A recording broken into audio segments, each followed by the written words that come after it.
আচ্ছা, তোমরা অনেকেই শুনেছো যে বরফ জলে ভাসে। আচ্ছা, সত্যি কি বরফ জলে ভাসে?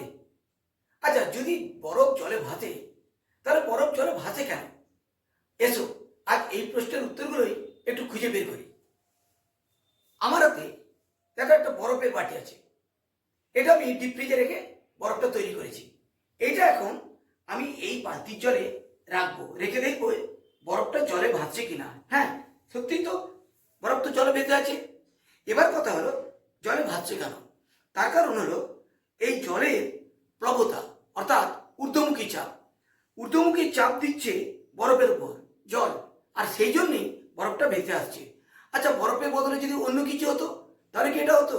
না হতে পারে, আবার হতেও পারে।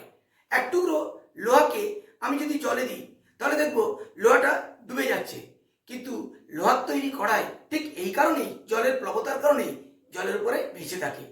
তোমরাও বাড়িতে এই পরীক্ষাটা করে দেখতে পারো, দেখবে ভীষণ ভালো লাগবে।